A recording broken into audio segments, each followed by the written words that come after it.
Salut à toutes, salut à tous, bienvenue dans Confinement Vôtre, nouveau numéro pour parler d'actions et d'initiatives positives avec des personnes qui diffusent des bonnes ondes. On sera dans un instant du côté de Varsovie en Pologne, aux côtés de Hanan Laswed, elle est tunisienne, elle nous dira comment elle essaie de partager sa philosophie de vie et son approche de l'existence dans ce contexte du confinement. On sera également en France, à Clermont-Ferrand, avec Shakir Ansari. Il est champion de lutte et on verra avec lui comment il se prépare aux Jeux Olympiques de Tokyo prévus l'année prochaine.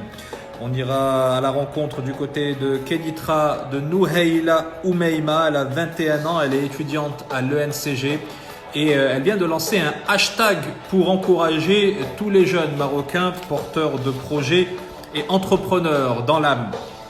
On sera également à Belgarir avec Tali Karl, il est gabonais, il a 23 ans. Il est lauréat de l'EM6P de Bengarir, l'université Mohamed VI de Polytechnique. On verra ce qu'il a inventé et comment est-ce qu'il a mis à profit le confinement pour s'adonner à de nouvelles activités. Et puis Anas Belmahi, un autre étudiant, lui à HEM, il a 21 ans et il est passionné de théâtre et d'humour. Et on verra également avec lui comment il concilie les deux. Et puis à la fin de ce numéro, puisqu'on est lundi, on sera avec le coach Abd Samad.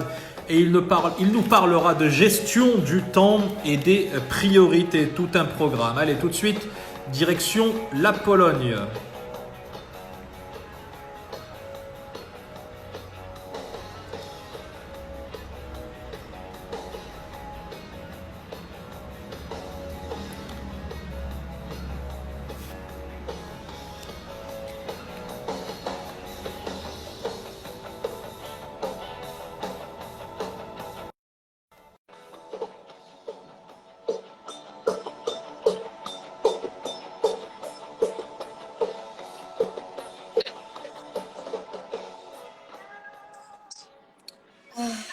Allô, Hanan?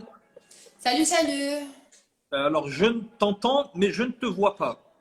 Ce D'accord. que je te Et moi, propose, c'est... je vois que ma vidéo elle ne marche pas. Ah, alors, je vais relancer l'invitation D'accord, d'accord, et on se le refait tout de suite, d'accord? d'accord. Allez. Ok.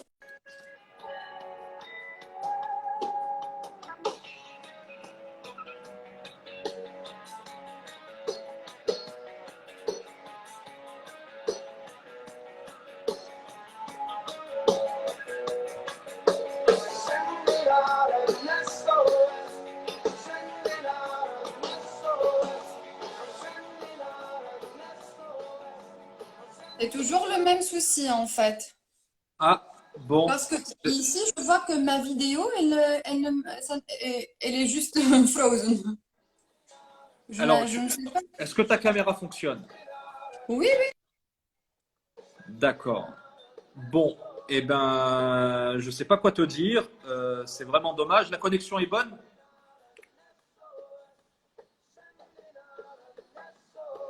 A priori, problème de connexion avec la Pologne. On va tenter une dernière fois.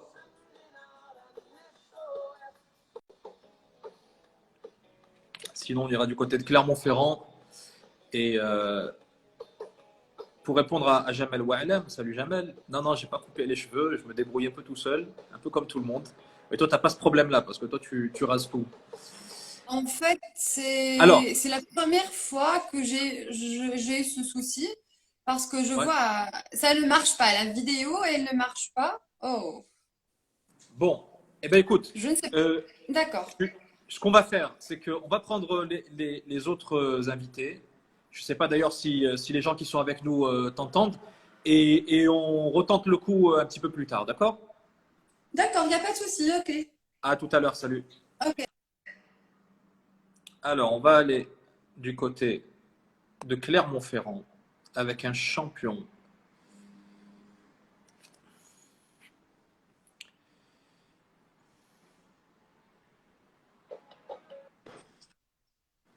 Voilà, là ça Salam fonctionne alaikum. super bien. Alaykoum salam. Shakir Ça va, Ansari, bienvenue dans merci. Confinement Vôtre. Comment vas-tu? Ça va, Alhamdulillah, et toi? Impeccable. Alors, tu es du côté de Clermont, Clermont-Ferrand en France. Tu as 28 ans. Tu es champion de lutte. T'es originaire, enfin la famille est originaire de la région de Youssoufia au Maroc, et tu es né et tu as grandi à Clermont-Ferrand. La pratique de la lutte, c'est pas forcément ce qui vient à l'esprit quand on évoque les sports olympiques ou les sports qui peuvent passionner un jeune enfant. Et pourtant, c'est ce qui t'est arrivé toi. Comment est-ce que tu es tombé amoureux de cette pratique sportive? Alors, j'ai eu de la chance parce que la salle de lutte se trouvait à quelques centaines de mètres de chez moi, juste à côté de l'école primaire. Donc, un jour, en sortant de l'école primaire, j'ai vu une salle, une petite porte. Donc, j'ai voulu voir un peu ce que c'était. Et j'ai vu des grands en train de se bagarrer. Je ne comprenais pas trop ce que c'était. Donc, il y a un monsieur qui est venu vers moi, qui m'a expliqué un peu les règles et il m'a dit que le mercredi de la semaine d'après, je pouvais venir. Donc, c'est ce que j'ai fait. Et depuis, j'ai pas quitté cette salle et j'ai pas quitté ce sport. Et qu'est-ce que tu as aimé dans cette pratique? Est-ce que tu étais un peu bagarreur? C'était l'occasion de montrer que tu étais costaud? J'étais quelqu'un de bagarreur à la maison, mais après, en dehors, j'étais un peu timide. Donc, je pense que pour moi, c'était une sorte de self-control où je peux vraiment me défouler. Et après, c'est quelque chose vraiment, je sais pas, c'est par instinct, c'est quelque chose que j'ai senti dès le premier jour. Et tu avais à peine 8 ans quand tu découvres la lutte. C'est ça, c'est exactement ça, 8 ans. Et d'où le fait de pouvoir, quand on est enfant, toucher ou approcher un maximum de nouvelles expériences, que ce soit dans le sport, dans la culture ou dans l'éducation de manière globale, parce que forcément, quand on est enfant, enfin, on n'est pas déterminé au niveau de nos goûts.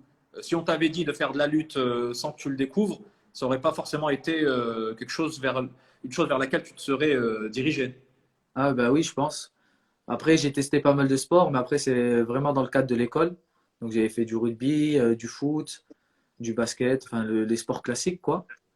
Et en fait, dès qu'on a pu faire un cycle de lutte, donc j'avais commencé la lutte avant le cycle, et ensuite Ouais. j'ai commencé un cycle à l'école, et c'est là, ça a confirmé ce que je pensais, et du coup, Alors, tu as évolué effectivement dans cet univers-là, avec un palmarès qui est quand même assez fourni. Tu peux nous faire un rapide aperçu des différentes compétitions par lesquelles tu es passé et les titres que tu as pu décrocher au cours de ces alors, années? j'ai fait le cursus classique, donc j'ai commencé dans un club en France, donc j'ai commencé avec les championnats de France, j'ai fait plusieurs fois champion de France, donc ça soit chez les plus jeunes jusqu'aux seniors. Ensuite, j'ai intégré les équipes de France cadets, juniors et seniors. J'ai pu participer aux championnats d'Europe et championnats du monde. Et ensuite, en 2014, j'ai changé de nationalité sportive pour combattre pour mon pays que j'aime tant, le Maroc. Pour le Maroc, Et c'est ça. absolument. Qu'est-ce qui t'a poussé justement à basculer vers le Maroc et à intégrer la fédération marocaine? Et ben en fait, c'est comment dire, c'est quelque chose qui a toujours été évident pour moi. Donc depuis que je suis tout petit, moi, je suis l'équipe nationale, donc que ce soit dans tous les sports. Donc je pense notamment au doublé d'Hichem El Rouge, à l'équipe de foot lors des CAN qu'il y avait. Mais comment dire, mes parents m'ont toujours protégé et j'ai toujours eu cette image où il faut faire attention, que les choses ne sont pas forcément structurées. Donc, je pense que j'ai été vraiment au bon moment parce que de par mes expériences en équipe de France, le fait que j'ai beaucoup voyagé, je me suis retrouvé dans beaucoup de situations, donc des belles et des moins belles. Donc, je pense que c'était le bon moment de pouvoir. J'avais les épaules pour venir au Maroc. Donc, avec ses bons côtés comme ses mauvais. Et tu as goûté quand même au JO de Rio. Ça, c'était en 2016. 2016. Voilà. Ça a dû être aux couleurs, sous les couleurs marocaines. D'ailleurs, un clin d'œil à Jamel Oualam, qui est journaliste sportif, qui a dû rencontrer ou qui a dû te rencontrer à plusieurs reprises, j'imagine. Oui, bien sûr. Journaliste sportif à 2M. Jamel, je te rassure, je ne vais pas prendre ta place. Je reste journaliste généraliste. Je me spécialise pas dans le sport, même si j'ai reçu beaucoup de sportifs dans Confinement Vôtre. Donc, tu as goûté, je disais, au JO 2016, Rio, sous les couleurs nationales marocaines. Ça a dû être une expérience exceptionnelle. Ben, enfin, surtout sur la plupart des sports olympiques, la plus belle compétition, c'est de faire les jeux. C'est comme un jeune footballeur et qu'est-ce qu'il veut faire? C'est la Coupe du Monde. Donc, pour moi, c'était le rêve d'un gosse, tout simplement. Donc, je me suis battu, j'ai eu enfin, beaucoup d'obstacles, mais j'ai su surmonter à travers la patience et le travail. Et pour moi, ça a été un honneur vraiment de représenter le pays et, euh, et surtout que je marque un peu l'histoire parce que je suis le premier lutteur de lutte libre à participer aux Jeux Olympiques. Donc, c'est vraiment une très. Et là, donc, le prochain objectif, c'est la préparation. Prochain objectif, c'est la préparation donc, des Jeux Olympiques de Tokyo, qui devaient avoir lieu cette année, qui ont été reportés d'une année. J'imagine que ça a été un soulagement. Ben oui, parce qu'en fait, nous, tout s'est précipité au dernier moment. Donc, la semaine avant le tournoi de qualif, parce que le tournoi de qualif pour les Jeux était à Jeddah au Maroc. Donc, dès qu'il y a eu les différentes restrictions au niveau du gouvernement, et ben, on a tout stoppé. Donc, du coup, je suis rentré chez moi à Clermont-Ferrand et j'ai dû continuer à m'entraîner avec l'idée d'essayer de chercher ma qualif pour les Jeux. Et lors de la nouvelle du report des Jeux, ben, ça a été vraiment un soulagement parce que s'entraîner à la maison pour préparer des Jeux, c'est pas la meilleure chose, quoi. Effectivement, parce que tu t'es retrouvé donc en plein confinement en France. En France, vous êtes déconfiné depuis maintenant une semaine. Et pendant le confinement, comment s'est passé l'entraînement? Est-ce qu'on arrive quand on pratique un sport aussi spécifique que la lutte, où on a besoin d'un sparring partner, où il y a pas mal de muscu, il y a pas mal d'activités, notamment également en plein air pour la course, etc. Est-ce qu'on arrive à continuer à s'entraîner et à se Ben, maintenir en forme? comme tu as dit, c'est sur les activités de plein air, la musculation. Donc, on essaie d'inventer des choses tout simplement. Moi, je faisais la musculation à la maison, donc avec des élastiques ou avec la porte, même avec ma petite, donc j'ai un petit bébé, je Ouais, fais j'ai vu ça sur Instagram. Tu utilises ta petite fille pour tes exercices et tu l'utilises même comme comme sparring partner. sparring. Exactement. On fait avec Très, les très moyens du amusant comme bord. vidéo. Donc, Je vous invite à aller la voir sur le compte de Shakir. Et depuis le déconfinement, eh ben, j'ai la chance de vivre quand même dans un cadre qui est merveilleux. J'ai les volcans d'Auvergne. Donc, c'est plus de 80 volcans qui se trouvent à côté de chez moi. Donc, le premier jour, j'en ai profité direct. J'ai pris ma voiture, je suis parti. Et je fais un footing de 3h30 et wow. j'ai pris un grand pied, quoi. Eh ben, écoute, t'as bien de la chance parce que nous, c'est pas demain la veille. Nous, on est Ouais, ben, parti. c'est ce que j'ai vu. Ouais, enfin, ça te concerne aussi, c'est parce que ça va amener ma prochaine question. Là, nous, on est parti au Maroc pour le confinement jusqu'au 10 juin. Ça vient de tomber tout à l'heure. Je suis en train de digérer l'information et j'imagine que ça va impacter également ta préparation parce que tu relèves de la fédération marocaine. Comment tu vas t'organiser? Ben, en fait, à l'heure actuelle, j'ai contacté donc, le président, Fouad Mescout. À l'heure actuelle, enfin, il y aura rien cette année, quoi. Donc tout est reporté à 2021. Donc ça nous laisse vraiment jusqu'à la fin de l'année pour pouvoir s'entraîner à la maison et se préparer comme on peut, quoi.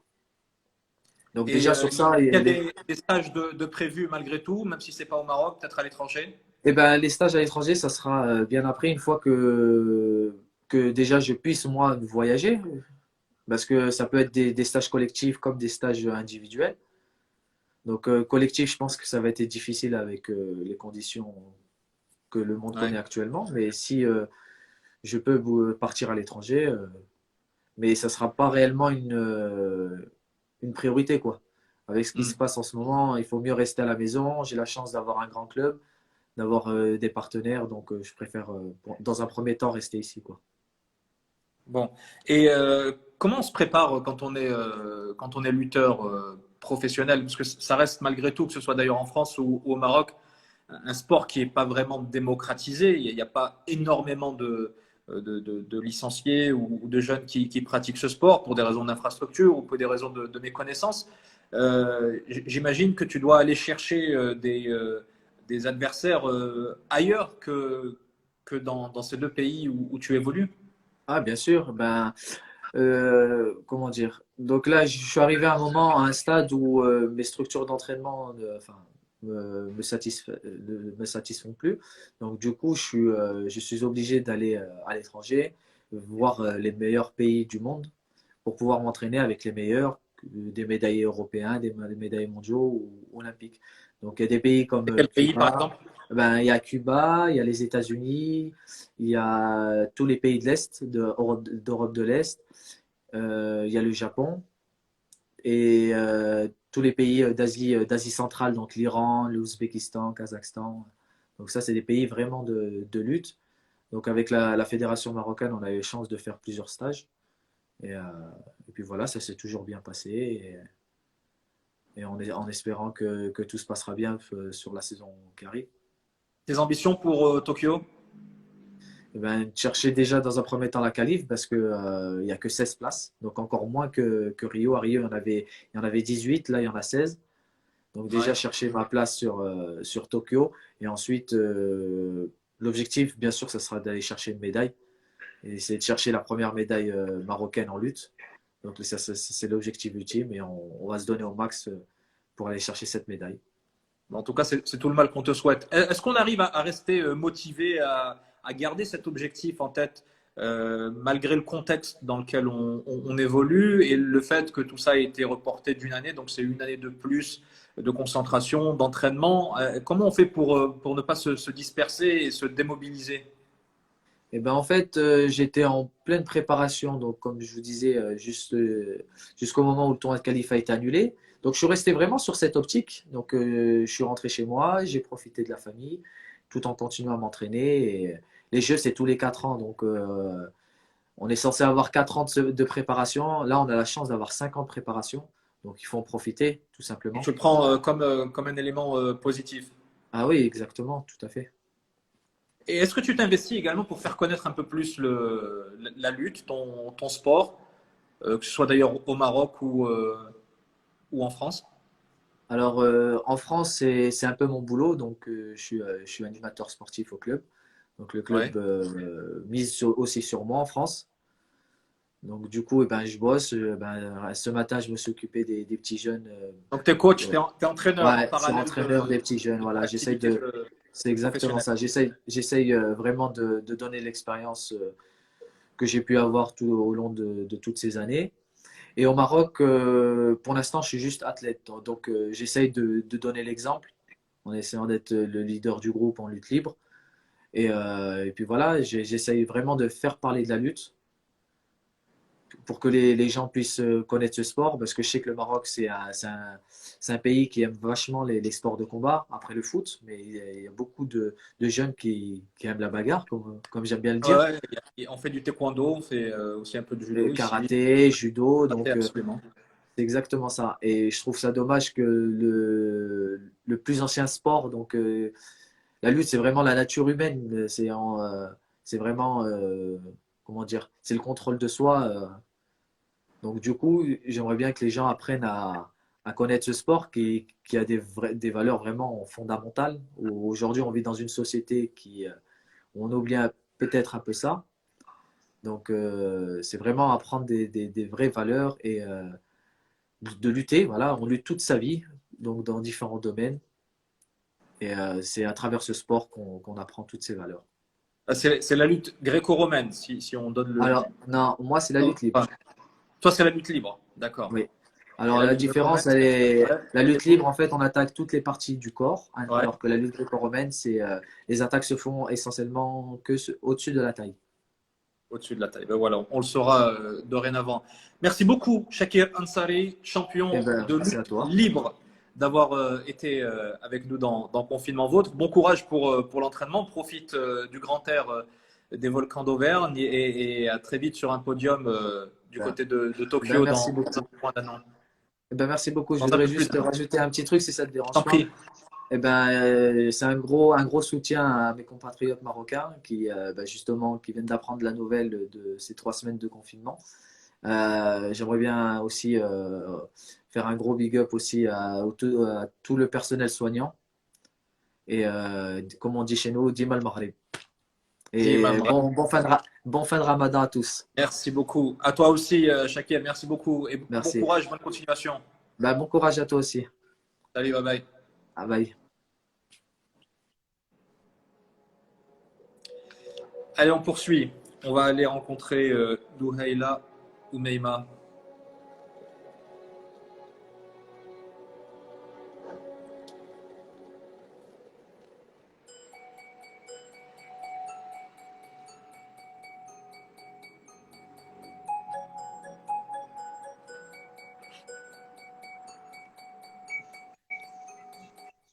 Salut Nouhaila. Salut, Bienvenue dans Confinement Vôtre. Tu as 21 ans, tu es merci étudiante en beaucoup. Master 1 à l'ENCG de Kenitra en audit et contrôle de gestion. Et tu as décidé récemment, à travers tes activités sur Instagram, de lancer un hashtag moi, qui m'a interpellé quand on a échangé pour la préparation de cette émission. C'est Oui. hashtag MLeaderShare. Explique-nous. Premièrement, bonsoir à tout le monde. Merci beaucoup pour l'invitation et merci aussi pour cette belle opportunité que vous pouvez offrir aux jeunes leaders du Maroc pour échanger de l'expérience, partage et beaucoup de motivation. Alors, effectivement, pour le hashtag, pendant cette période de confinement, j'ai essayé de lancer un hashtag qui est le MLeaderShare. C'est l'abréviation de Moroccan Leadership. C'est juste pour faciliter la prononciation du hashtag. Bon, c'est un hashtag que j'ai lancé dernièrement pour les jeunes leaders. Ce n'est pas moi qui contrôle l'activité du hashtag, mais chaque personne est responsable de ses activités sur le hashtag. C'est toujours dans le cadre d'encourager les jeunes à partager tout simplement et dans un espace vraiment d'apprentissage collectif. C'est un état d'esprit en fait que tu essaies de promouvoir à travers la diffusion de ce hashtag. On l'a vu d'ailleurs dans Confinement Vôtre, il y a beaucoup de jeunes qui font preuve d'initiative, qui ont un esprit d'entreprise. Et donc, tu veux que ces profils-là, dont tu fais partie d'ailleurs, on va en parler dans un instant, puissent s'identifier à travers ce hashtag, se reconnaître et créer une sorte de communauté. Exactement. Donc, je peux dire que le hashtag leadership, c'est une action de sensibilisation qui a pour but de pousser les jeunes ambitieux, qui ont d'ailleurs les jeunes d'aujourd'hui, les leaders de demain, à s'intégrer dans ce processus d'apprentissage, de partage d'expériences et de partage collectif pour améliorer leurs compétences, leur savoir-être et encourager les soft skills au lieu des hard skills aussi. Donc, c'est toujours dans l'idée de la création de la valeur ajoutée dans les réseaux sociaux.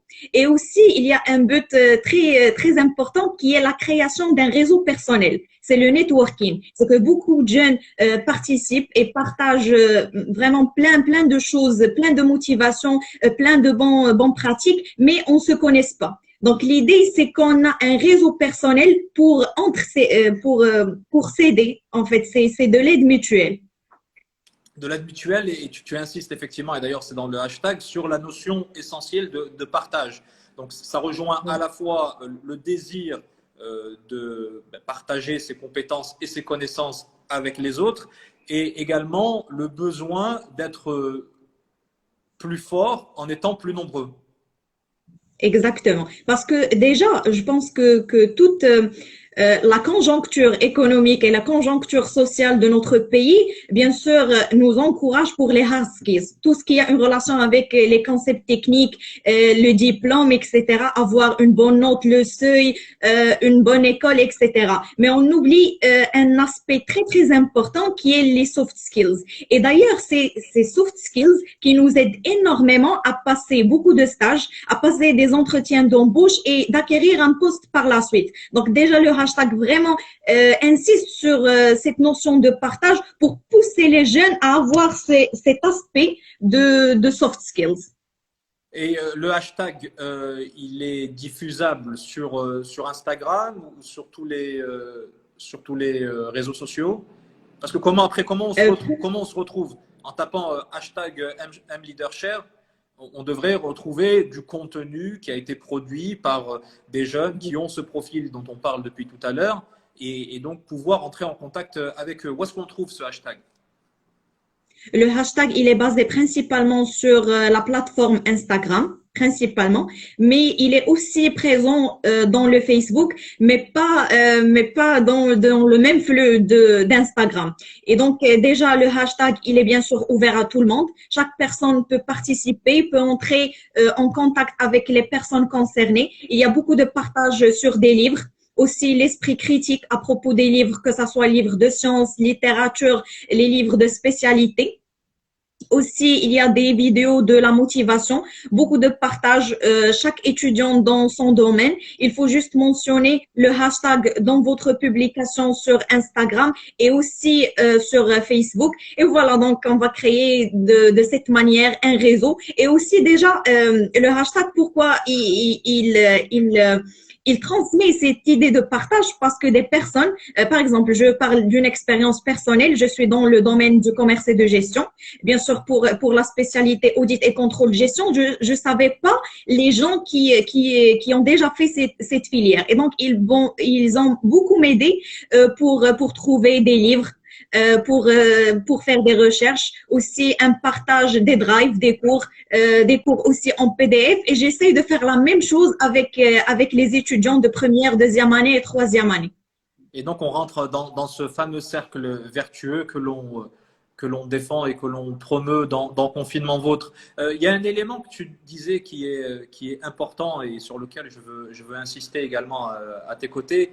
C'est le fait que les soft skills, d'ailleurs les soft skills, on va en parler à la fin de cette émission avec le coach Abd Samad, les soft skills, effectivement, sont cette valeur ajoutée au niveau de votre personnalité, qui que vous soyez d'ailleurs, qui vous permettent de vous démarquer par rapport à quelqu'un qui a un parcours académique, une formation exactement similaire à la vôtre.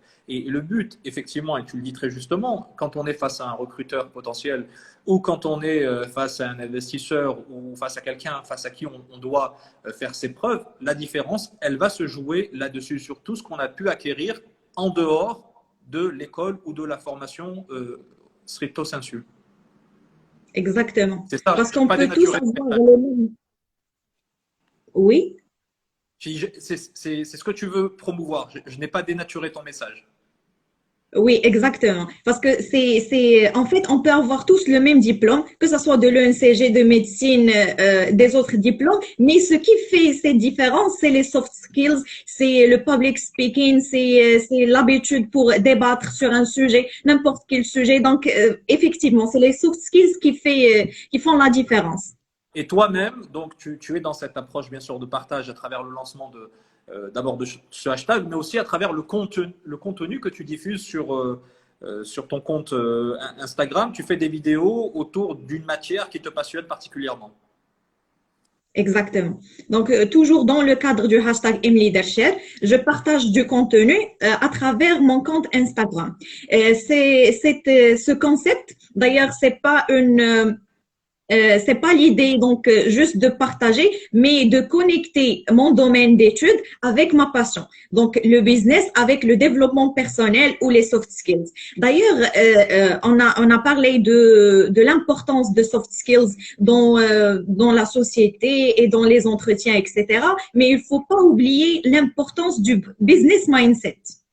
C'est de penser à une auto-orientation. C'est aussi faire des stratégies. Penser à planifier votre vie et non pas prendre des décisions au hasard.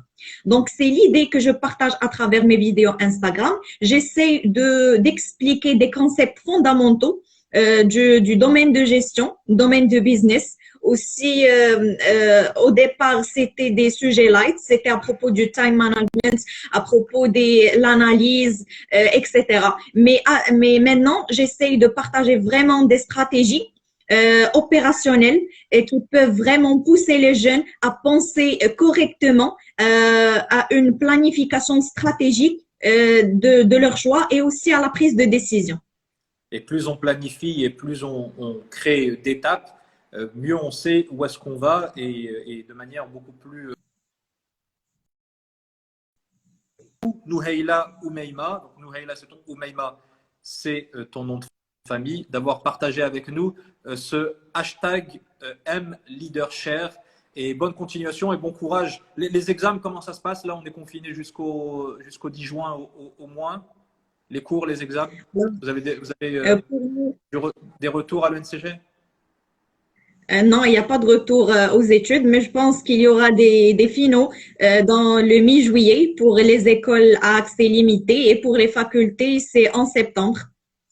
Je ne Bon, sais pas si c'est des examens présentiels ou en ligne, mais en tout cas, c'est des examens. voilà. Ben, en tout cas, on te souhaite bon courage. Merci Merci beaucoup, beaucoup. merci. Merci Noaïla, à très bientôt. Bye bye. Merci à vous. Merci. On ne se connaît pas, mais je voulais vous dire merci. Si vous saviez combien vous avez changé ma vie, sans vraiment savoir, vous avez fait de la magie. Moi qui ne croyais Allez, on plus va en essayer de moi ni en retrouver l'avenir. Combien de fois ai-je voulu Hanan tout Laswad en l'air. en Pologne. On va voir si ça marche. J'avais l'envie d'aller faire ma guerre. Je n'avais plus de souffle pour faire tourner la roue. Jusqu'au jour où le destin vous a Salut, salut. C'est toujours Oui. le même C'est problème. toujours le même problème, Hanan. Je suis vraiment confus et désolé. Moi On va aussi, faire, je n'arrive Hanan, pas à comprendre ce qui se passe. Il n'y a pas de c'est pas souci. grave. De toute façon, je te laisserai le temps de régler tout ça et on se retrouve dans un prochain numéro de Confinement Vôtre. D'accord? Il n'y a pas de souci, il n'y a pas de souci. Merci beaucoup. Merci beaucoup, Hanan. Bye, au revoir. À très vite. Salut.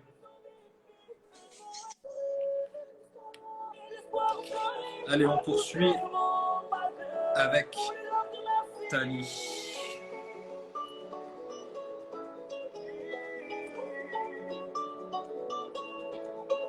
On ne se connaît pas, mais vous m'avez tellement appris. Vos mots, vos sourires et vos larmes ont sauvé la vie. Vos combats m'ont appris à encaisser les coups. Salut, Alors, Tali Karl. salut, très bien, et vous? Impeccable. On suit pas Tali, hein, ça te dérange pas? Ça marche, merci. C'est cool. Tu as 23 ans, tu es d'origine gabonaise, tu es installé au Maroc depuis 2014. 2014, ouais. Et si tu peux juste baisser un petit peu le haut-parleur, s'il te plaît, Tali. Le Le haut-parleur, haut-parleur, ouais. Baisse un tout petit peu le son. d'accord. Voilà. Là, ça va? Là, c'est bon, ouais, nickel. Et donc, Ok. tu étais étudiant à l'université Mohamed VI Polytechnique, dont tu es lauréat et tu continues à y œuvrer, puisque tu es à Benguerir, dans l'université de Benguerir, puisque tu travailles en ce moment sur un projet de start-up avec d'autres étudiants. Parle-nous Oui. de cette initiative, de ce projet qui devrait rendre service aux agriculteurs africains. Alors, l'idée vient d'un constat qu'on a fait sur le terrain, c'est celui de du faible accès à l'électricité sur le continent africain en particulier, et certainement dans d'autres régions du monde. Et donc, ça nous a fait de voir que un peu plus de 50% de la récolte agricole était perdue pour plusieurs raisons, mais entre autres le manque de moyens de conservation. Alors, l'idée nous est venue, voilà, d'exploiter un élément très présent en Afrique, mais encore sous-exploité, qui est le soleil. Et donc, afin de créer un moyen de réfrigération qui va permettre à ces agriculteurs-là de conserver leur récolte. Et ainsi, on espère baisser.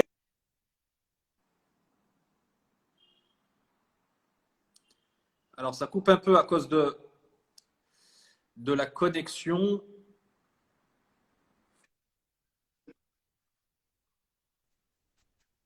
Très bien. Alors, on n'a pas entendu la fin, la vocation de ces réfrigérateurs.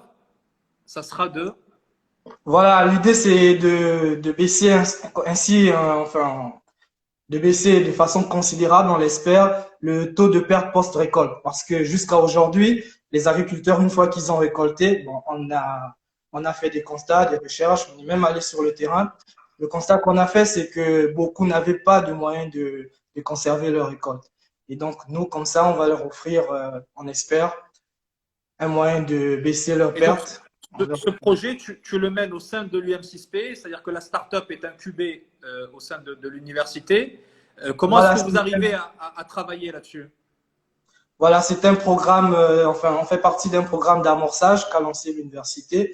Donc, on est lauréat de l'EMIN, l'école, la School of Industrial Management, qui est une école, une filière de l'UM6P. Et donc, c'était notre sujet de thèse. C'était notre sujet de thèse en projet de fin d'études. Nous avons travaillé dessus. Et au terme, nous avons, enfin avec l'encouragement entre autres de notre directeur et des responsables de l'université, nous avons décidé comme ça de poursuivre notre rêve parce que c'était notre sujet de fin d'études, mais c'est aussi un rêve. On veut vraiment le voir se concrétiser, enfin comme ça pour aider les agriculteurs. Donc, nous avons pu obtenir auprès de l'université le financement nécessaire. Et donc là, nous sommes en phase de recherche, voilà, d'amélioration des différents prototypes de notre produit. Donc là, il y a un prototype déjà qui a été réalisé? Oui, bon, le prototype final, il se scinde dans 3 parties et donc certaines parties ont été réalisées, mais là, nous sommes encore en train d'y travailler et on espère très prochainement que l'on pourra, voilà, avoir tout le prototype fonctionnel, toutes les parties assemblées qui Alors, ce fonctionnent. qu'il faut dire, c'est que l'idée, c'est de créer un réfrigérateur qui fonctionne sans électricité. Oui. Donc, c'est quoi? C'est à l'énergie solaire? Oui, bon, on va pas rentrer dans les détails de la solution, bien sûr, mais pour résumer ainsi, voilà, tu veux garder il ça secret? il exploite la thermique du soleil pour fonctionner. D'accord, mais pas le courant ou le réseau, Non, c'est pas du habituel. photovoltaïque. Très bien. Et à côté de ce projet-là, donc que tu continues de mener malgré le confinement, tu as voulu apporter un peu de douceur et un peu de bonne humeur Oui. à la fois aux camarades. D'ailleurs, je vois il y a certains de tes camarades de classe qui sont là à t'encourager. Et qu'est-ce que vous avez décidé de faire? Vous avez utilisé la plateforme là pour faire complètement autre chose. Bon, voilà, enfin, l'idée, c'est que je me suis dit, bon, voilà, la situation, elle est là, le corona existe, et donc, il y a les médecins et les héros en uniforme qui se battent dans les hôpitaux, sur le front. Alors nous, parce que il faut se dire que la maladie, elle attaque de front, donc en contaminant, en exterminant la population, s'il faut le dire ainsi. Mais elle a aussi une face cachée, c'est que les personnes qui sont confinées, voilà, ils subissent un stress, c'est des dépressions, voilà, on est privé en quelque sorte de certaines libertés. Alors moi, je me suis dit comment m'attaquer à ce problème-là, étant donné que je suis pas médecin, je suis pas soldat, je peux pas m'attaquer de front. Alors je vais l'attaquer, voilà, en arrière-plan. Et donc, ce qui se passe, que j'ai eu l'idée comme ça de, de recréer des ambiances. Bon, quand j'ai expliqué ça la première fois à une amie qui me disait, mais qu'est-ce qui t'a pris? Je lui ai expliqué ça comme ça. Je lui ai dit, voilà, on va faire un parallèle. Tu vas prendre un étudiant qui se prépare à aller à une soirée universitaire. Donc, moi, je vais essayer de recréer tout ça à distance. Et donc, l'idée, c'est quand il se prépare, qu'est-ce qu'il se dit? Qu'est-ce que je vais me mettre? Voilà, comment faire pour être le plus présentable possible? Et aussi, il va se demander qu'est-ce que les autres font, comment ils se rendent, comment ce sera là-bas, ce sera quoi le résultat? Et donc, l'idée, c'est que je trouve un concept, je fais un exemple et je l'envoie à tous ceux qui veulent bien participer. Et eux, ils vont se retrouver dans la situation de cet étudiant-là qui se prépare.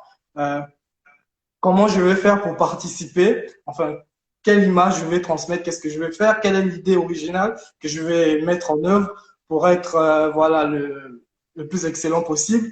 Et aussi, il va se demander qu'est-ce que les autres vont faire et ce sera quoi le résultat. Et une fois qu'on rassemble toutes les vidéos et qu'on met le montage, bah, ça crée du partage, ça crée du sourire.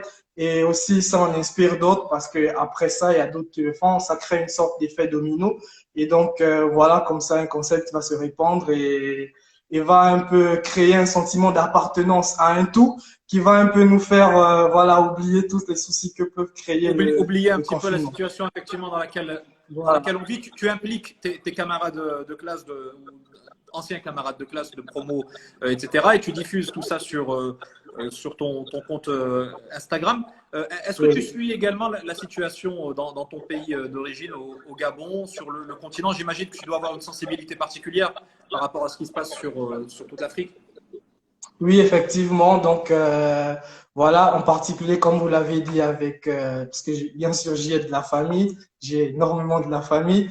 Donc, bien sûr, je suis beaucoup touché par ce qui s'y passe. Et bon, euh, grâce à Dieu, enfin, les mesures ont été prises beaucoup plus en amont. Donc, la situation n'a pas eu le temps de vraiment s'empirer. C'est vrai que les conditions sur place sont assez difficiles. pour appliquer un confinement global, un confinement total, pour maîtriser la situation, c'est pas évident.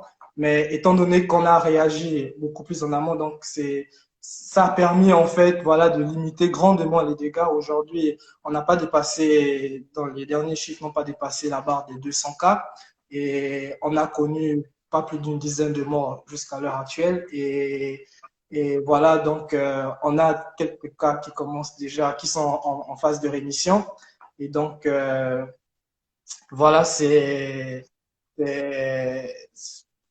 je vais dire, on va dire, C'est rassurant par rapport à l'évolution. Oui, c'est rassurant pour moi. Ça me permet, voilà, de me concentrer, de rester, de pas trop m'inquiéter, voilà, de la famille, étant donné que les personnes âgées sont les plus vulnérables, voilà, les parents et tout ça.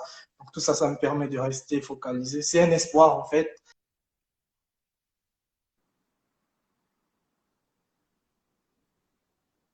Alors, petit problème de connexion du côté de Benguerir avec Tali Karl, qui nous parlait du suivi qu'il fait au Gabon.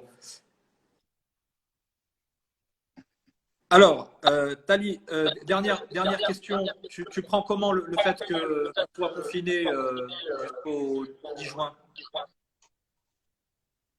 Bon, c'est bien dommage, d'abord sur un plan professionnel, parce que, comme je disais tantôt, nous travaillons sur enfin, c'est de la recherche qu'on fait, et qui dit recherche demande expérimentation, test, application et tout. Et donc, le prolongement du confinement, c'est déjà un handicap. On va mettre du retard et tout. Mais bon, il faut se dire que si ça permet de limiter les dégâts, parce que ça servira à rien, voilà, que dans 2 jours, on nous dise c'est bon, allez-y, vous pouvez sortir, faire tout ce que vous voulez, pour qu'on nous reconfine pour une plus longue période. Donc, voilà, il s'agira maintenant, encore une fois de plus, de réfléchir à des moyens de pouvoir jongler avec la situation, de s'adapter, et donc ça va. Pour ce qui est, voilà, des libertés, donc on pourra, jusqu'au 10 juin encore, on pourra pas sortir, on pourra pas voir nos amis et tout. Bah, c'est vrai que l'idée se fait déjà vieille, mais on va continuer comme ça à essayer d'oublier. On va continuer, on n'a pas le choix de toute façon. On a passé 2 mois, allez, encore 3 semaines et ça devrait le faire.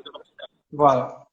Merci beaucoup, Tali Karl, étudiant, lauréat de l'UM6P et inventeur d'un système ô combien mystérieux de réfrigérateur pour agriculteurs africains afin de leur permettre de conserver leur culture. Merci, à bientôt. Merci à vous. Salut.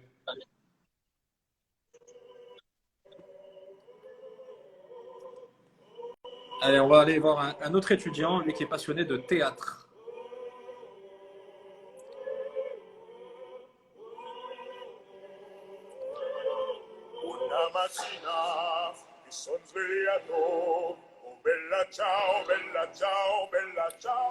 Salut Anas. Bonjour, comment ça va? Très bien, et toi? Ça va très très bien, et vous? Impeccable, ça va, on tient le coup. Anas Belmahi, tu as 21 ans, tu es à Rabat, étudiant à HEM en 2e année et passionné d'humour et de théâtre. 21 ans, tu les as fêtés il y a quelques jours, j'ai vu quelques photos sur ton compte Instagram. Fêter son anniversaire en période de confinement, c'est pas donné à tout le monde. Ouais, c'est pas donné à tout le monde, mais la seule chose que j'ai aimé, c'est de pouvoir manger mon gâteau tout seul, tu vois. Ouais. C'est une très bonne chose, un grand gâteau pour moi tout seul, c'est bien. C'est le seul truc que j'ai aimé, mais par contre, j'ai pas pu profiter avec mes amis, avec tous les gens que j'aime, mais il y a la famille, c'est pas grave. Tu pourras le refêter après le 10 juin. J'ai prévu une soirée. Tu as prévu une soirée, très bien. Même si il faudra faire attention malgré tout. Alors, Anas Belmahi, donc je disais, tu es étudiant à HEM, mais tu as eu un coup de foudre pour le théâtre et moi, ça me parle particulièrement parce que je considère qu'effectivement, la pratique du théâtre quand on est jeune est un atout considérable pour la suite de l'évolution de son cursus et également de sa carrière. Raconte-nous un peu ta rencontre avec le théâtre. Bah, la vérité, moi, depuis que je suis petit, j'étais pas trop théâtre, la vérité, j'étais pas très ouvert pour pouvoir partager des choses avec, c'est-à-dire, j'étais pas très actif en ce qui concerne moi-même. Mais ensuite, grâce à ma mère, j'ai pu faire prendre des cours de théâtre. Et au début, j'étais obligé. C'était par non, c'est pas vrai. Ça, mais après, Ouais, j'ai ouais, commencé donc à au début, apprécier. c'est la maman qui décide et après, comment ça a évolué? En fait, après, j'ai commencé à adorer. Il s'est apparu que j'avais des talents que je devais développer grâce à mes professeurs de théâtre, qui sont des acteurs. Ensuite, c'est bon, j'ai eu un coup de foudre et j'ai commencé à adorer et j'ai commencé à aimer de faire rire. C'est ça. Vous voyez ce que je veux dire? Je vois tout à fait. Et non seulement tu es allé au cours de théâtre, notamment à l'école que tu as D'accord. commencé à apprécier, mais en plus tu as pris des cours supplémentaires. Des cours supplémentaires, ouais. J'ai, en dehors de l'école, notamment à Villa des Arts, si vous connaissez, à Rabat. Ouais. Aussi avec le ministère de la Culture à Rabat aussi. Et donc voilà, et l'année dernière, j'étais en première année à HEM et j'ai joué dans une pièce théâtrale dont j'étais l'un des personnages principaux. Et donc voilà. C'est le début de la gloire? On peut dire ça. Je suis très optimiste. Euh, et en Et fait, attends, mais quand on est. Attends, il y a un truc là, Anas, parce que quand on est à HEM, c'est une école de management. C'est exactement. quoi le rapport avec le théâtre? En fait, c'est le même discours que mon père me dit, me fait. Anas, le théâtre, c'est un truc, je sais pas, c'est pas un truc sûr. Vous voyez, bon, en fait, les parents, ils n'aiment pas prendre le risque. Vous voyez ce que je veux dire? Ah, ah. Donc, ils veulent que juste les études, les études. Bah, les études, la vérité, je les gère bien. Et en parallèle, là, j'ai commencé à faire des petites vidéos sur Instagram. Ça fait 2, 3 mois que j'ai commencé. J'ai à interpréter des personnages, notamment Monsieur Lalou, qui est un riche marocain. Je ne sais pas si vous avez vu la vidéo. J'ai regardé. Et Jean-Claude aussi. Et j'ai fait d'ailleurs aussi une vidéo pendant le confinement et après le confinement, genre la comparaison des personnages. Avant de nous parler de ces vidéos dans le détail et de la manière dont tu veux développer ça, moi je veux que tu me précises les choses par rapport à HEM et le théâtre. Comment tu peux faire du théâtre à HEM? La vérité, c'est pas facile de gérer entre les deux. Mais HEM, c'est une école qui s'intéresse beaucoup aux activités parapédagogiques. Donc, je peux quand même jouer dans des pièces théâtrales. Donc il y a un club au sein de l'école, c'est ça? Ouais, il y a une partie qui. En fait, exactement, c'est comme vous avez dit, c'est des clubs, c'est des ateliers. Il y a l'atelier théâtre, l'atelier danse orientale et classique, je crois. Mais c'est pour les filles, ça, on ne faut pas en parler. Hein, tout de suite les préjugés, vas-y. Mais il y a des garçons qui font ça, mais je ne suis pas intéressé, la vérité. Mais tu es dans Baraka le Aliya club Théâtre. théâtre de HM. Je te pousse là-dedans et là-dessus et j'insiste parce que je connais un petit peu HM et je sais, comme tu le disais, la place qui est accordée aux activités parapédagogiques et notamment la place accordée à ce qu'on évoquait tout à l'heure avec Nouhaila, aux soft skills comme élément composante à part entière du cursus pédagogique. Alors, comment tu te vois évoluer? Parce que tu vas te retrouver certainement avec un master je ne sais pas ce que tu vas faire, management ou audit ou finance. C'est quoi d'ailleurs ta La filière de vérité, je prédilection? suis dans une année tronc commun, donc j'ai toujours pas Je pris, sais, j'ai à partir toujours de la pas troisième. pris le choix, mais je crois que je vais faire marketing. C'est un truc Donc, master en marketing ça me ressemble le et plus. après?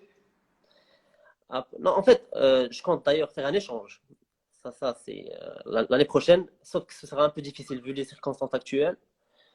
Soit en France, soit en Espagne. D'ailleurs, je parle espagnol. Je sais pas. En fait, vous ne savez pas. Non. Non, non, je ne savais pas, je découvre. En fait, après l'obtention de mon bac, j'allais faire pharmacie en Espagne, en fait. Ah, d'accord. Donc, j'ai fait une année de préparation. C'est la sélectivité, si vous connaissez. Et j'ai appris à parler espagnol. Après je me suis dit que c'était pas mon truc, tout ce qui est biologie, chimie, des trucs que j'aimais pas. Donc j'ai décidé de changer et de faire ce que je veux faire. C'est le management. Voilà. Il y a Zawania ou Hanan Zahwani qui te dit que tu as perdu 75% de l'auditoire féminin à cause Quoi? de ta remarque machiste. Euh, alors, est-ce que tu ne crains pas justement de perdre un peu du potentiel que tu as et de tous les efforts que tu déploies autour de cet amour pour le théâtre et pour l'humour en devant mener de front à la fois les études et cette passion? Voilà, bah justement, c'est pour ça que j'ai commencé à faire des petites vidéos pour rassembler un peu de monde, pour que les gens commencent à me connaître et tout. Et après, Inch'Allah, je compte m'inscrire dans une école de théâtre, soit ici au Maroc, soit en France. Mais normalement, ce sera en France. Et voilà. Et pourquoi ne pas le faire tout de suite? Pourquoi ne pas le faire tout de suite? Ce serait un peu difficile. Bon, la vérité, c'est les études, c'est un truc qui compte beaucoup pour moi et auquel je donne beaucoup d'importance. Parce que, bien évidemment, la carrière d'acteur ou de comédien n'est pas une carrière qui est sûre. Donc, vaut mieux la sécuriser Ouais. de faire ce qu'on aime de côté. Mais après, si ça marche, ça peut devenir professionnel. Ça peut devenir l'activité principale.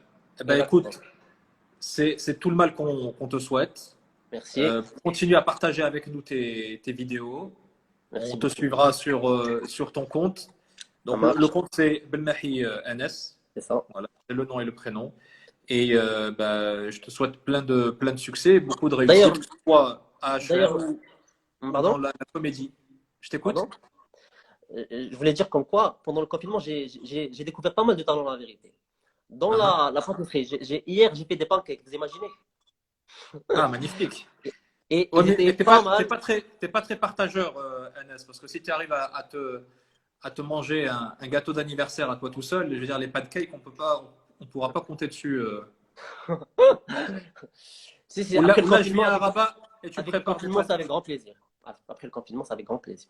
Eh ben, marhaba, voilà. Qalb kbir, c'est très bien. Merci beaucoup. Merci, NS. Merci à vous. Belmahdi. Merci à 21 vous. ans, étudiant à HEM et passionné de théâtre et d'humour. Suivez-le sur son compte Instagram. Salut.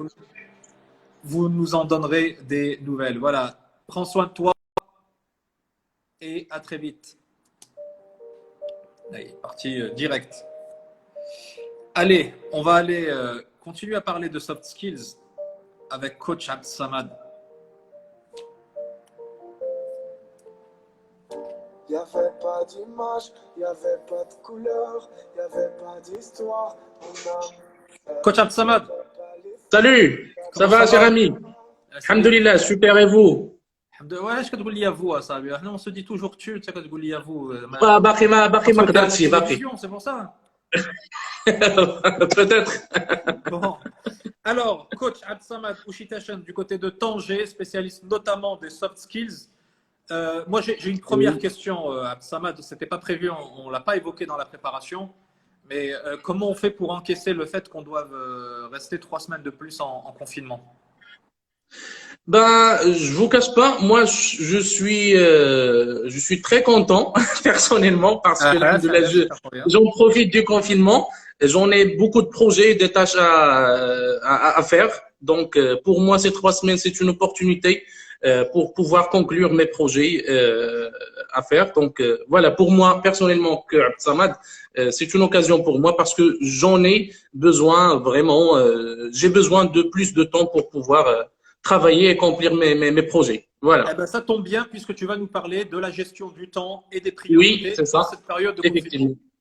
Oui, effectivement. Alors aujourd'hui, pour la gestion du temps, nous allons consacrer, Inch'Allah, 2 séances. Donc aujourd'hui, je vais vous présenter une méthode qui est très facile et très simple surtout pour les personnes débutantes en termes de gestion du temps, c'est-à-dire des jeunes, des étudiants, même des professionnels qui ont besoin des méthodes simples et pratiques. Et la semaine prochaine, Inch'Allah, je vais vous présenter les lois de la gestion du temps parce que moi j'ai un principe, on peut pas seulement pratiquer les méthodes. Non, il faut toujours les méthodes avec des lois, avec des conditions pour pouvoir réussir la tâche. Donc la méthode d'aujourd'hui, c'est la matrice d'Eisenhower.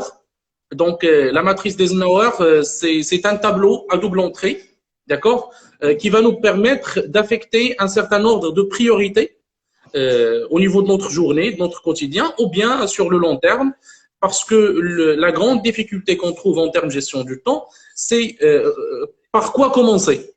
D'accord? Même si qu'il y a des gens, les réponent non, tiens, moi, dans cette période de confinement, j'ai beaucoup de temps, mais je sais pas quoi faire la journée d'y aller.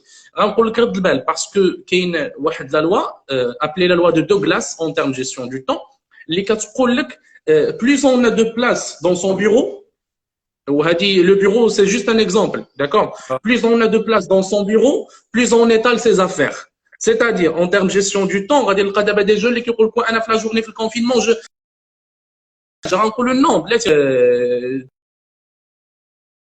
Tu es sur les écrans, avec les réseaux sociaux, donc à dire chez Haja.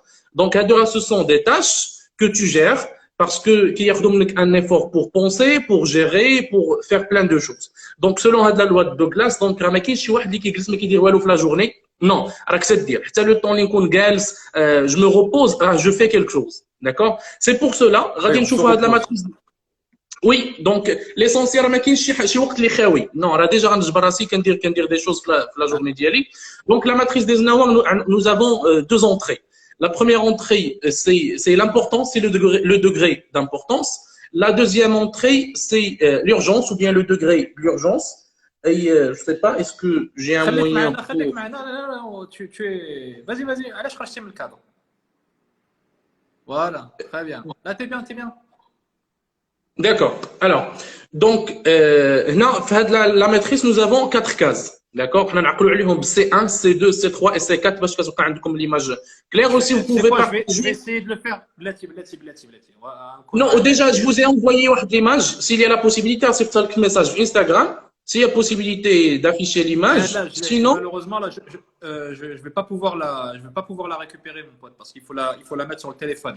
Mais vas-y, redonne. Donc, 2 entrées. Par contre, là, la connexion nous joue des tours.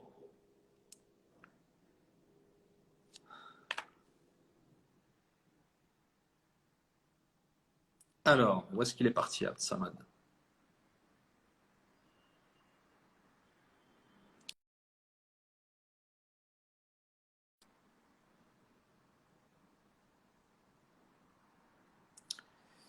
On va aller le rechercher.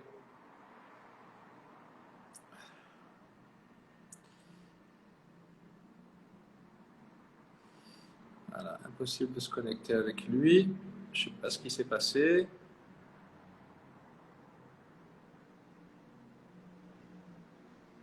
Voilà.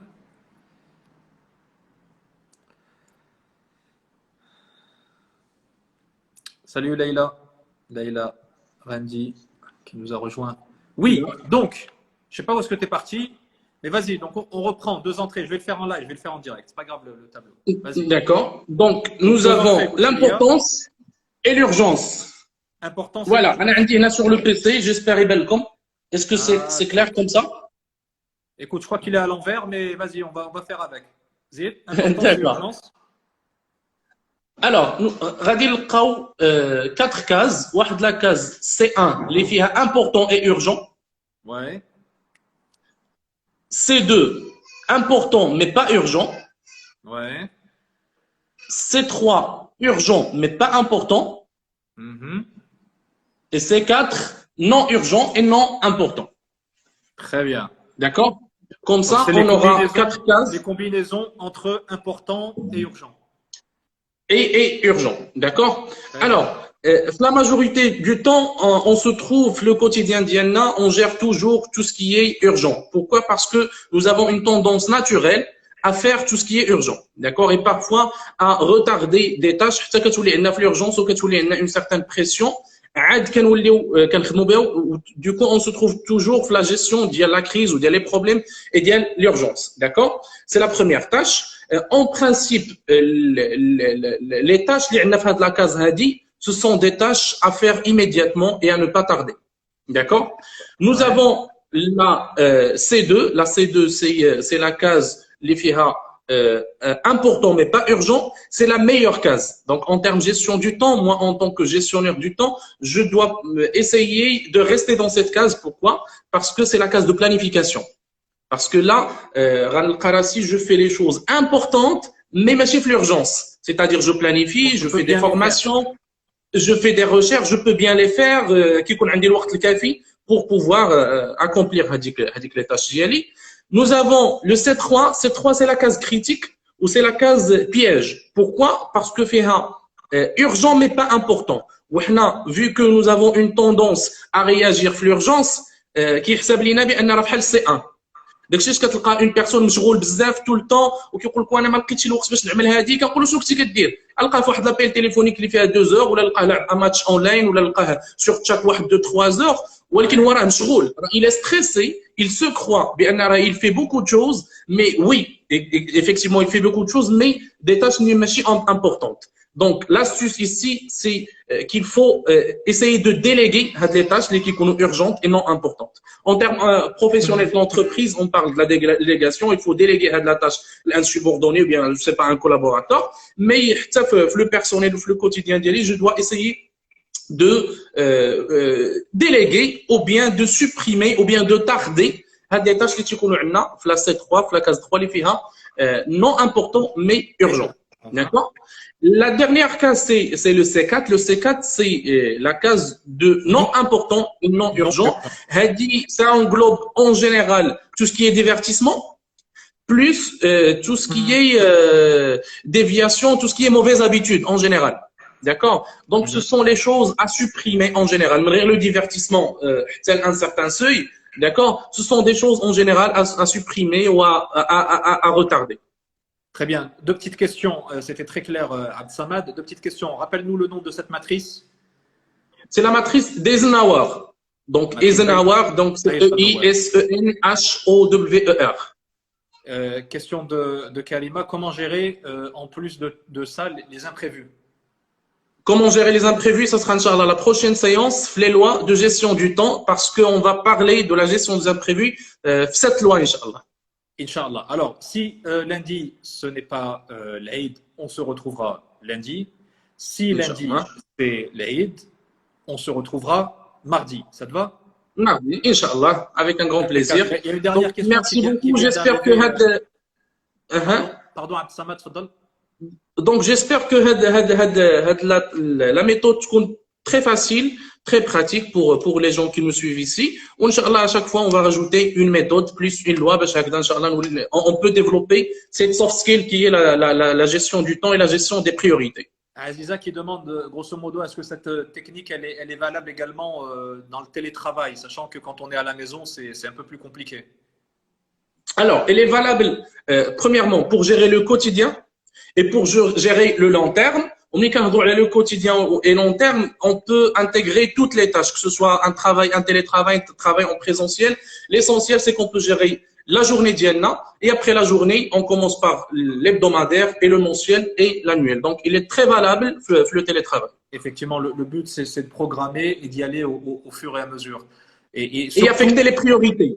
Voilà, et surtout, c'est ce que j'allais dire, et surtout bien identifier ce qui est vraiment prioritaire de ce qui ne l'est pas, parce que parfois, et ça c'est une grande spécialité qu'on a ici, c'est qu'on te dit que c'est hyper urgent et au final on se rend compte que c'est ni urgent ni prioritaire. Merci infiniment, coach Abd-Samad. Merci à vous, cher ami, et lundi ou bien mardi. Puisque ça a l'air de t'aider. Oui, bien sûr, j'en ai vraiment besoin. Merci. Non, والله réellement والله دابا انا في لا فامي زعما اونتر نو هكذا سي ان بارطاج كنقول لهم عرفتي غنخلو عيسى لي الكونفينمون انا باقي ما كملتش لي بروجي ديالي باسكو فريمون انت كتعرف كاين امانويل ان بروجي ان شاء الله اللي غادي نكون فالونسي تري بروشينمون انت كتعرفوا كاين دي بروجي دونتربرونيريا كاين دي فورماسيون كاين زعما بوكو دو شوز دونك وانا كنقول الحمد لله هذه بالدارجه هذه واحد النعمه لو في ديال انك تجلس في لو كونفينمون كاين بزاف د الحاجات اللي دير اي غادي نلونسي ان ريميرسيمون ايسي في لو لايف بور ما فام باسكو سي اون بيرسون اللي كترجع ليا الكونفينمون فريمون شي حاجه اللي ما كنسخاش بها وبالتالي جو سوي اون بيرسون تري هوروز le confinement d'y aller. Vraiment. Merci ma femme, merci. Je t'aime. On se croirait presque le 14 février. Merci beaucoup, Absamad. Merci. Prends soin de toi et je terminerai avec toi par une phrase que disait souvent mon père, Allah yarhamou, il faut prendre la vie comme elle vient. À bientôt. À bientôt, merci Allez, beaucoup. ciao. Voilà, c'est la fin de Confinement Vôtre. Alors, on devait voir donc Hanan Laswad pour parler avec elle de sa nouvelle manière de voir la vie et qu'elle a renforcée pendant le confinement. On la retrouvera, j'espère, dans un prochain numéro de Confinement Vôtre, une fois que ces problèmes de caméra auront été réglés. Je vous donne rendez-vous mercredi prochain pour un nouveau numéro de Confinement Vôtre. D'ici là, je vous laisse avec quelques notes d'une chanson à propos du Covid. Ça s'appelle Stop Covid. C'est Indira, et non pas Indila, Indira, qui est une jeune chanteuse camerounaise qui a fait ça à l'occasion du Covid. Et on se quitte là-dessus. Et je vous donne rendez-vous donc mercredi à 17h.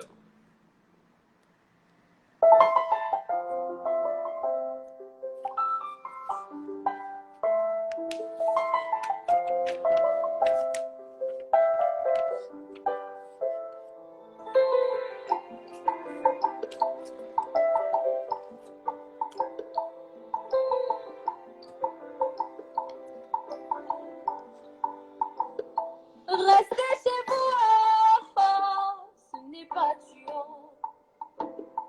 C'est sentir qu'on veut tout cela qui peut nous tuer. Le Covid n'a pas d'amis, il a débuté en Chine. Il détruit déjà le monde, des dizaines de milliers de morts. Quand on nous demande de prendre des mesures, c'est pour nos vies. Si nous ne faisons rien, on court un risque, un très grand risque. Évitez le Covid, éternuons tous sur nos coudes. Saluons-nous avec les coudes et portons vite tous un masque. Évitons les groupes de masse, gardons tous nos distances. Lavons-nous toujours les mains et comme ça, ça va aller. Corona, Corona, ennemi commun. Corona, Corona, ennemi commun. Ensemble au combat, tu ne passeras pas par nous. Nous allons te barrer la route avec nos mesures barrières. Appelez le 1510 en cas d'urgence. C'est le numéro vert et il est gratuit. On enterre déjà les gens dans des fosses communes. Et Seigneur, prends pitié. Se protéger, c'est protéger les autres, mes amis. Restons soudés face à cette pandémie. Ensemble, allons tous au combat. Surtout ne baissons pas les bras. Ne laissons pas le gouvernement se battre seul. Car une seule main ne peut pas tout faire. Parlons-en autour de nous, car les images parlent d'elles-mêmes. Elles emportent tout ce qu'on aime. Parlons-en autour de nous.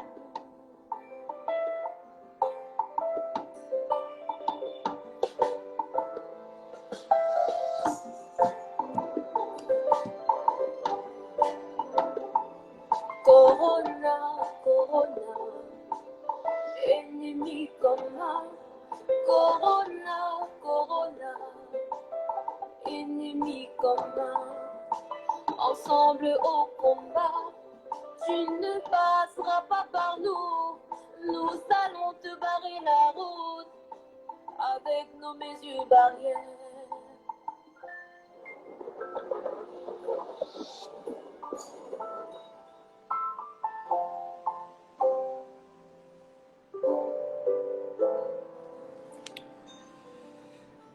Et voilà donc pour ce morceau Indira Stop Covid, jeune chanteuse camerounaise. Portez-vous bien, faites attention à vous et à mercredi. Salut, ciao.